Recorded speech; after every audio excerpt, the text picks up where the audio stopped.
Le roi en a assez. Il a finalement décidé de prendre ses distances avec ses accusations persistantes. Les Jeux Invictus auront lieu dans quelques semaines. Harry a discrètement laissé entendre, par des voix détournées et des rumeurs soigneusement orchestrées dans les médias, qu'il était prêt à rentrer, à renouer des liens, à reconstruire une relation avec la famille qu'il avait quittée. Et le roi Charles vient d'envoyer la réponse la plus claire que le palais ait donnée depuis des années. Non pas par un discours, ni par une déclaration officielle, ni par une annonce qui aurait permis à Harry de bénéficier de la dignité d'une confrontation publique, mais par quelque chose de bien plus dévastateur, le silence institutionnel d'une monarchie qui a tout simplement tourné la page. Aujourd'hui, nous allons analyser en détail ce qui se passe, ce que cela signifie pour le moment décisif d'Harry, et pourquoi les sources les plus proches de cette histoire disent la même chose, mais avec des termes très différents. Ce rejet n'est pas une pause, c'est une conclusion. Restez avec moi, car cette histoire comporte des nuances que les journalistes ignorent complètement. Et à la fin de cette vidéo, vous comprendrez quelque chose sur cette famille que la plupart des gens refusent encore de voir. Le contexte. Ce qu'attendait Harry. Pour comprendre l'ampleur de ce qui vient de se produire, il faut saisir ce que Harry croyait réellement possible. Depuis des mois, le récit de la réconciliation est omniprésent dans les médias, avec une persistance qui ne se manifeste que lorsqu'il est activement alimenté. Le conseiller principal Theo Rycroft aurait participé à des efforts diplomatiques discrets. Les canaux étaient censés être ouverts. Mais la porte, nous a-t-on répété, n'avait pas été complètement fermée. Harry le croyait, ou plus exactement, Harry avait besoin de le croire. Car sans la possibilité d'un dégel, toute sa stratégie, les visites de retour, la plateforme Invictus, l'image soigneusement entretenue d'un homme encore attaché à ses racines, s'effondre. Voici ce qu'a réellement déclaré Paula Froelich, journaliste bien informée et de longue date sur ce sujet. Harry exprime ses souhaits dans les médias et espère qu'ils se réaliseront. Relisez bien cela.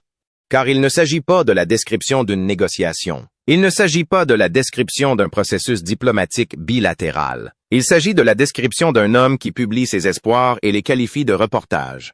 Et le palais, a observé, patient, sans hâte. Car c'est ainsi que fonctionnent les institutions qui ont survécu aux empires. Elles attendent que le tumulte se calme, puis elles agissent. La question que vous devez vous poser maintenant est la suivante. À quoi ressemble un refus lorsqu'une institution millénaire décide d'en émettre un? Cela ne ressemble pas à une conférence de presse. Cela ressemble exactement à ce que nous voyons, le calcul de Charles. Soyons précis concernant le roi Charles, car il est mal interprété dans presque tous les médias traditionnels.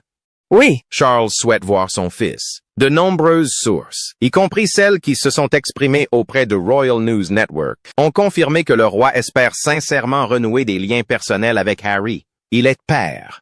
Cet instinct ne disparaît pas comme par magie. Mais voici ce que le discours des médias traditionnels omettent systématiquement de prendre en compte.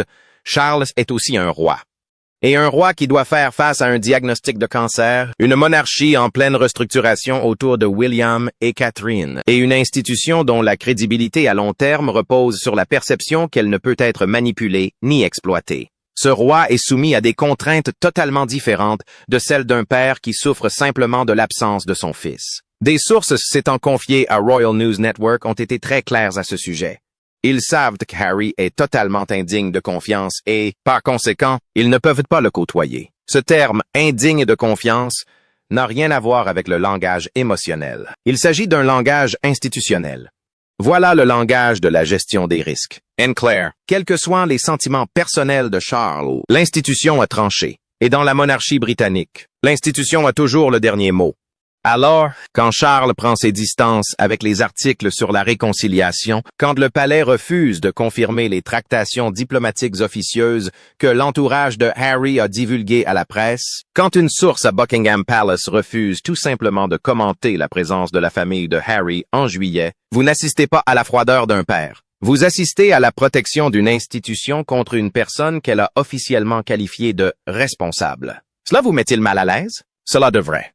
Car cela signifie que l'écart entre ce que Harry croit et la réalité est peut-être plus important que ce que quiconque a publiquement admis. Le facteur William. Parlons maintenant de l'autre variable de cette équation, celle qui change tout. Le prince William, bien que Charles puisse encore ressentir le poids émotionnel de la paternité, porte en lui une toute autre dimension. Il porte le souvenir précis concret et documenté du prix qu'il lui a personnellement coûté d'avoir son frère dans sa vie. Charlotte Griffith, journaliste qui a passé des années à couvrir cette famille en s'appuyant sur des sources fiables, a été interrogée directement. « Diriez-vous que William méprise Harry? » Sa réponse fut sans équivoque. La colère est telle qu'on n'ose même plus prononcer le nom de Harry devant William. D'ailleurs, William prétend ne pas être en colère contre son frère, car celui-ci serait un non-être. Imaginez un peu ce que cela signifie. Pas en colère, une personne inexistante. Ce n'est pas le langage d'une dispute familiale non résolue. C'est le langage de quelqu'un qui a pris une décision intérieure définitive. William n'a pas tourné la page avec Harry comme on surmonte un désaccord. Il l'a fait comme on efface complètement un chapitre de sa vie. Et William n'est pas un élément périphérique du processus de réconciliation. Il en est un élément central, car toute réhabilitation institutionnelle de Harry, toute reprise officielle de ses relations avec lui, tout rétablissement de son accès, de ses titres, de sa protection et de sa présence aux événements officiels, requiert l'adhésion de William. Et, d'après toutes les sources crédibles qui suivent cette famille, l'adhésion de William n'est pas à saisir, quel que soit le prix. Harry ne doit donc pas faire face à un seul refus, mais à deux. Un père qui souhaite le voir, mais qui ne peut lui faire confiance, et un frère qui ne reconnaît plus son existence. Voilà le contexte sur lequel repose l'histoire des retrouvailles et des Invictus. Vous voyez le problème structurel? Le problème Meghan. Voilà la phrase qui explique tout, et que presque personne dans la presse traditionnelle n'ose dire clairement. Personne ne veut plus jamais revoir Meghan. Ce ne sont pas mes mots. Il s'agit d'une description directe provenant de l'entourage du palais, rapportée par plusieurs journalistes dont les sources se sont avérées cohérentes et fiables tout au long de cette affaire. Et cela n'est pas présenté comme une rumeur, ni comme une remarque isolée d'un membre du personnel mécontent, mais comme une position institutionnelle établie. Réfléchissez dès maintenant aux conséquences que cela peut avoir sur la démarche d'Harry concernant les Invictus Games. Car les informations relatives à un éventuel retour de Harry au Royaume-Uni en juillet ne décrivent pas une visite en solitaire d'un homme cherchant à renouer avec son père et son frère, quelles que soient les conditions. Ils décrivent des fiançailles conditionnelles. Des fiançailles où la présence de Meghan, ses propres conditions et ses modalités d'accès, ainsi que la forme que prendront ces fiançailles, ferait une partie intégrante de l'accord. Autrement dit, Harry ne propose pas de réconciliation au palais. Il leur propose de négocier avec une personne que, selon ces mêmes sources, personne dans cette famille ne souhaite voir. On ne demande pas au palais de faire un pas vers Harry. On lui demande d'accepter le retour de Meghan selon les conditions qu'elle a contribué à définir.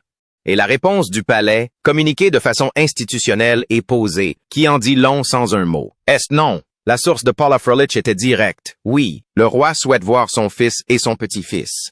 Personne ne souhaite revoir Meghan. Mais tous savent que Harry est totalement indigne de confiance. Et, par conséquent, ils ne peuvent pas le côtoyer. Alors, demandez-vous, si vous étiez Harry et que vous compreniez cela, que le compreniez-vous vraiment, quelle serait votre prochaine action? Car la manœuvre qu'il semble entreprendre, celle rapportée par de nombreux médias, consiste à imposer des conditions qui font de ce que le palais redoute le plus, le retour de Meghan à la vie institutionnelle britannique, une condition sine qua non pour obtenir ce que le roi désire le plus, revoir son fils et ses petits-enfants. Ce n'est pas une stratégie de négociation, c'est une impasse. Et dans une impasse entre un homme et une institution millénaire, l'institution ne cède pas. Le manque de confiance, la raison pour laquelle Spare a tout changé, revenons à l'essentiel. Car le dialogue de réconciliation, sous toutes ses formes, chaque initiative officieuse, chaque article de presse prudent, évoquant une diplomatie discrète, tourne autour du même problème sans jamais le nommer ouvertement. Le palais ne fait pas confiance à Harry, pas de manière conditionnelle, pas avec des réserves, mais de manière totale qui, selon des sources s'exprimant auprès de plusieurs journalistes crédibles, est telle qu'il est impensable de se retrouver seul avec lui. Dans certaines situations, toute conversation privée exige la présence d'un témoin, sous peine de l'avoir publié dans un livre, un documentaire, interviewé, ou divulgué de manière opportune à un journaliste complaisant. Imaginez en arriver là avec un membre de votre famille. Imaginez que la relation soit si profondément dégradée que la question ne soit plus de savoir s'il aura un mauvais comportement, mais s'il tirera profit de cette interaction. C'est là que se trouve cette famille. Et la raison de leur présence a un titre, Spare. On ne peut effacer ce qui a été écrit. Les personnes décrites, la grand-mère aujourd'hui disparue, le grand-père qui l'a lu avant de mourir à son tour, le frère, la belle-sœur qui luttait contre le cancer tandis que les accusations la concernant circulaient à travers le monde. Ils l'ont lu. Leur personnel l'a lu, l'institution l'a lu, et l'institution a une mémoire d'éléphant. Voici la question que personne dans l'entourage de Harry ne semble se poser. Qu'apporte Harry au palais qui justifie les dépenses supplémentaires qu'il occasionne? Quel geste?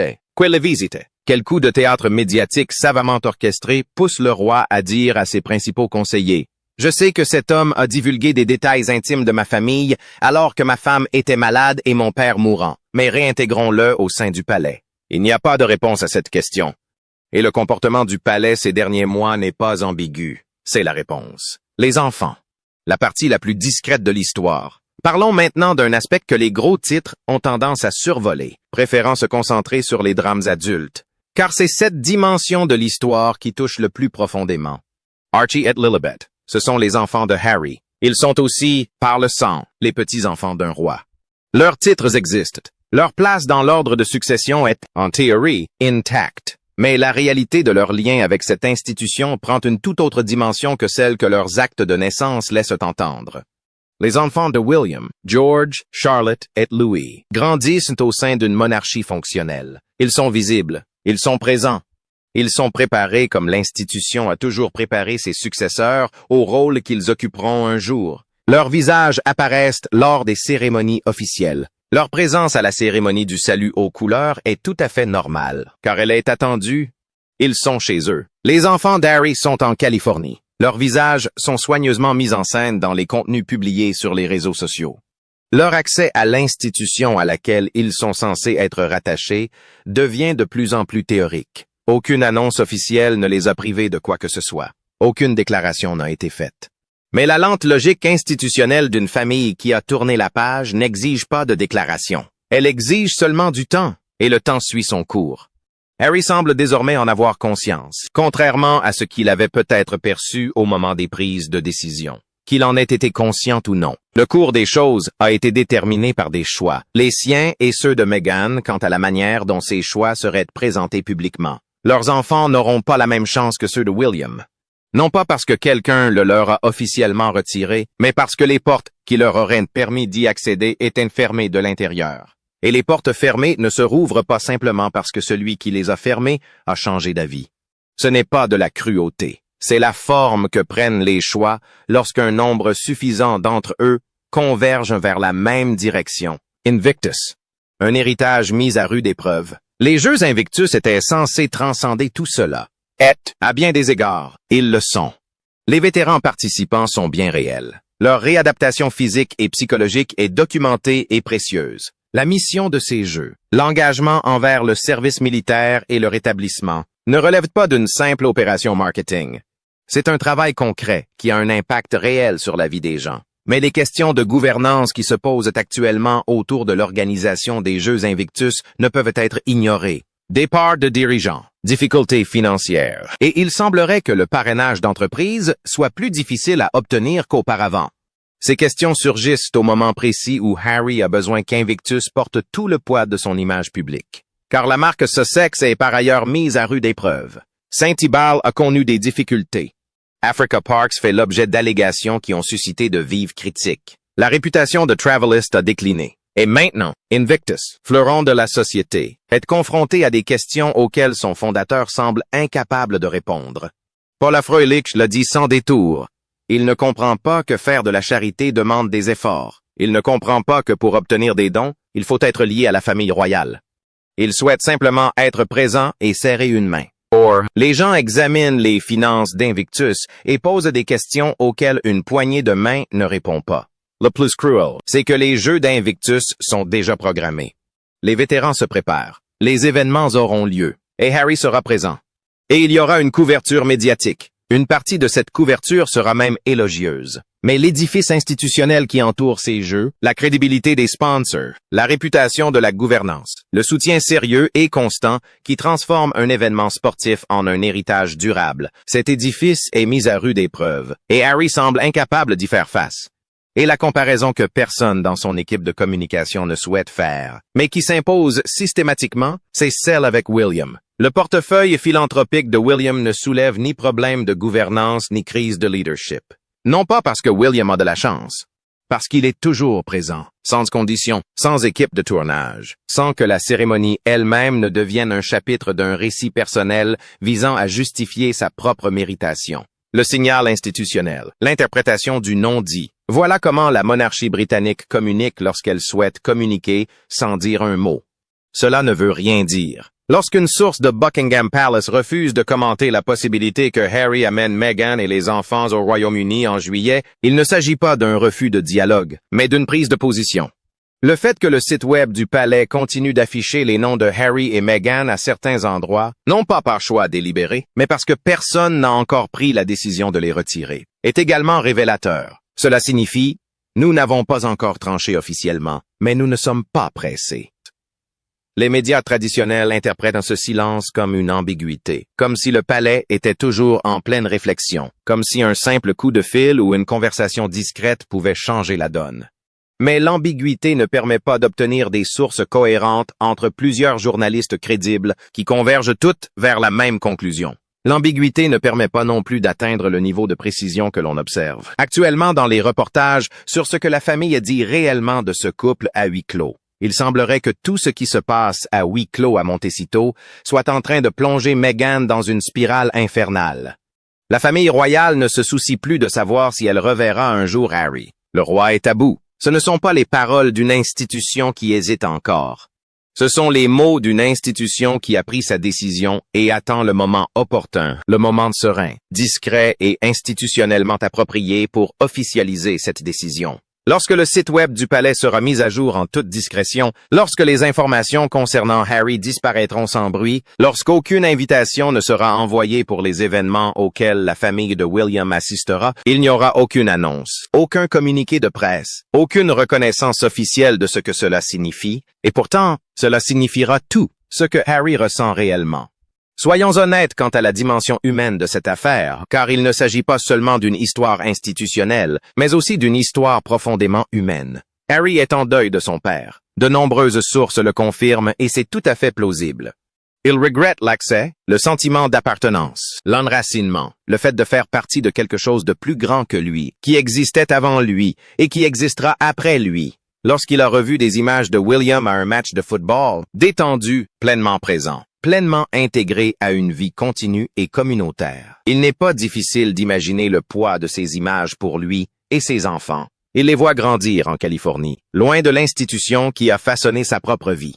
Quelle que soit son attitude publique, quels que soient les messages soigneusement élaborés sur la liberté, l'authenticité et le fait de vivre selon ses propres règles, il y a quelque chose auquel il a renoncé et qu'il ne pourra jamais retrouver à Montecito. Et il le sait. C'est là que s'arrête la sympathie de beaucoup, et je tiens à expliquer précisément pourquoi. Harry aurait posé des conditions à sa participation éventuelle à des événements au Royaume-Uni avant même d'y être invité.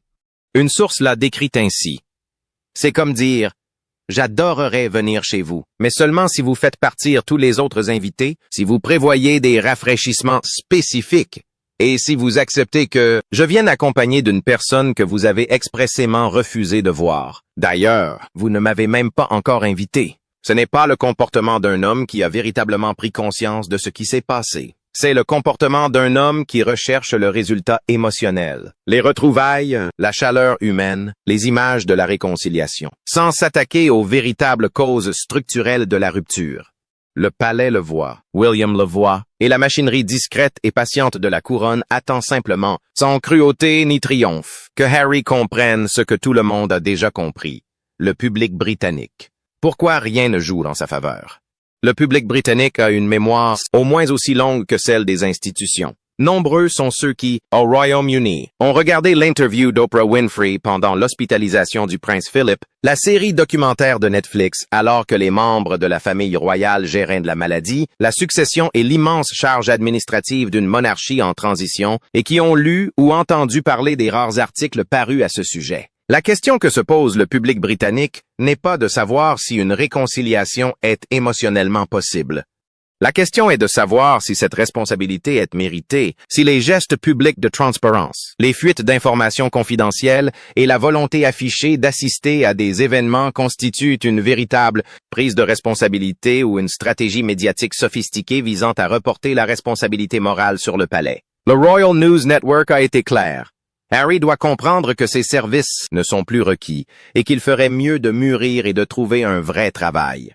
Ce sont des propos forts, mais ils reflètent un sentiment que les sondages et les commentaires n'ont cessé de confirmer. La tolérance du public britannique envers le récit des Sussex n'a pas augmenté avec le temps. Elle s'est contractée. Et c'est là l'erreur stratégique au cœur de la position actuelle de Harry. Sa stratégie médiatique a toujours reposé sur un public américain, généralement sensible aux récits d'évasion des contraintes institutionnelles et des dysfonctionnements familiaux. Mais l'événement qui compte ici, les Jeux Invictus, se déroule en Grande-Bretagne. L'institution avec laquelle il souhaite renouer est britannique. Ce fameux qui lui manque est britannique. Et le public britannique, qui déterminera l'ambiance de chaque séance photo et de chaque intervention médiatique en juillet, réagit selon une logique émotionnelle totalement différente de celle que Harry a cultivée ces 4 dernières années. Ce fossé ne se comble pas par une interview bien orchestrée ou une arrivée soigneusement orchestrée à l'aéroport. Il se comble avec le temps, la prise de responsabilité, et quelque chose qui ressemble moins à une stratégie qu'à une véritable humilité. Le temps presse pour savoir si Harry dispose encore de suffisamment de ressources. Prochaine étape pour le palais. À quoi faut-il s'attendre? Alors, quelle sera la suite? La prochaine décision du palais ne sera pas spectaculaire. C'est le premier point à comprendre. Elle sera discrète, progressive et comprise par tous les acteurs concernés sans qu'aucune explication ne soit nécessaire. Surveillez les communications officielles. Vérifiez si les profils de Harry et Meghan sur les sites web royaux sont discrètement mis à jour ou supprimés. Assurez-vous qu'aucune invitation, même informelle ou indirecte, ne parvienne à Harry avant juillet. Observez attentivement si l'examen de la protection de sa famille, actuellement en cours au ministère de l'Intérieur, aboutit à une décision qui empêche concrètement Meghan et les enfants de l'accompagner en Grande-Bretagne. Ce dernier point est crucial, car si la protection est refusée ou fortement limitée, la condition posée par Harry à sa présence, la venue de Meghan et des enfants, devient structurellement impossible à remplir, et le palais n'aura pas pipé mot. Surveillez l'agenda public de William en juillet. Observez s'il y a un chevauchement avec les apparitions prévues de Harry, un moment propice à une photo de retrouvailles. Et notez si ce chevauchement est marqué par une absence notable de signes architecturaux. Observez Charles. Soyez attentif à tout geste public qu'il pourrait faire envers Harry, geste qui pourrait être interprété comme une marque de sympathie ou une invitation. Selon moi, et compte tenu des sources dont dispose actuellement cet article, Charles ne fera rien qui puisse être perçu comme une ouverture. Non pas parce qu'il n'aime pas son fils, mais parce qu'il est avant tout roi et que l'institution a rendu son verdict. Et observez Invictus. Observez les annonces de sponsoring, ou leur absence. Observez si les questions de gouvernance qui circulent actuellement dans les médias sérieux susciteront une couverture médiatique durable. Voyez si les jeux eux-mêmes offriront à Harry le moment historique dont il a besoin, ou s'ils ne seront qu'un chapitre de plus dans une histoire de potentiel jamais pleinement exploité. Plus largement, que nous révèle tout cela sur la monarchie? Laissons de côté les personnalités un instant et considérons ce que cette histoire révèle réellement du fonctionnement de la monarchie britannique. L'institution a survécu car elle évolue lentement et se défend discrètement. Elle ne s'engage pas dans des affrontements publics avec ses détracteurs. Elle ne répond pas aux défis par des contre-défis. Elle attend, s'adapte et passe à autre chose. Et ce faisant, elle rend obsolètes ceux qu'elle a dépassés, sans même avoir besoin de le déclarer. Harry a commis une grave erreur d'appréciation quant à la nature de l'institution dans laquelle il est né. Il a supposé, ou du moins s'est comporté comme s'il le supposait, que la monarchie avait besoin de lui. Il pensait que sa popularité, son attrait auprès d'un public plus jeune et plus diversifié, son mariage avec une femme incarnant la modernité et la nouveauté le rendaient indispensable, contrairement aux membres traditionnels de la famille royale. La monarchie, en réalité, n'était pas de cet avis. Elle compte William et Catherine, dont la popularité n'a cessé de croître ces dernières années. Elle compte aussi la princesse Anne, dont l'éthique de travail inlassable et l'affection sincère du public constituent un modèle de service royal qui n'a pas besoin d'être repensé.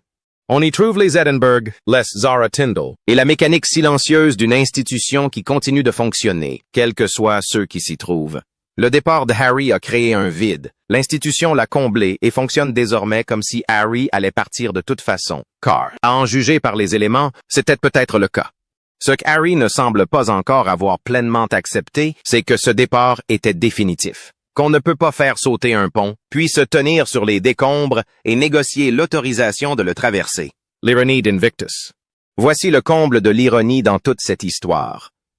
Les Jeux Invictus ont été créés par Harry pour exprimer précisément la qualité qui, selon le palais, lui fait le plus défaut, le dévouement désintéressé.